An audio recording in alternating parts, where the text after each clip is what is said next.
À l'occasion de la sortie de son film La vie pour de vrai, Danny Boone s'est longuement confié dans les colonnes du Parisien sur sa carrière mais aussi sur son enfance. Des années marquées notamment par ses relations compliquées avec les parents de sa mère qui l'ont rejeté.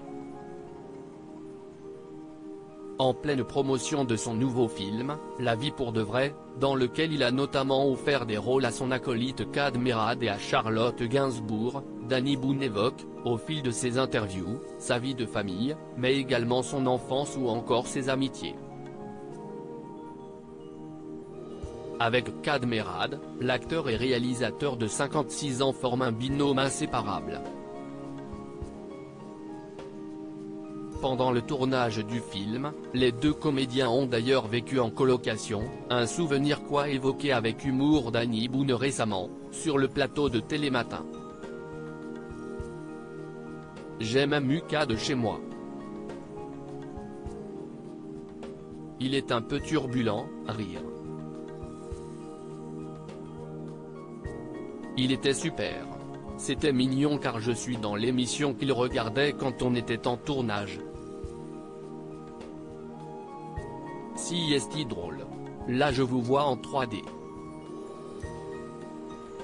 Si est-il comme si je me levais pour le tournage, et que vous répondiez, avait-il lancé à Julia Vignali, l'épouse de Kad Merad.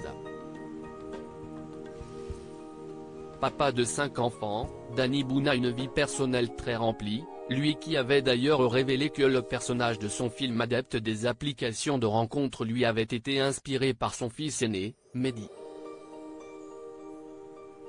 Mon père n'a jamais dit du mal de mes grands-parents. Dans un long entretien accordé aux Parisiens, le réalisateur s'est épanché sur son enfance, lui qui est né d'un père kabyle et d'une mère française.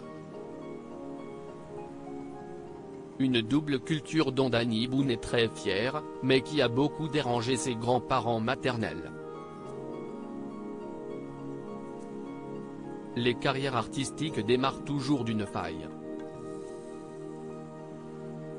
Moi, ma faille, c'était le rejet de ma famille maternelle vis-à-vis de ma mère qui avait épousé un kabyle.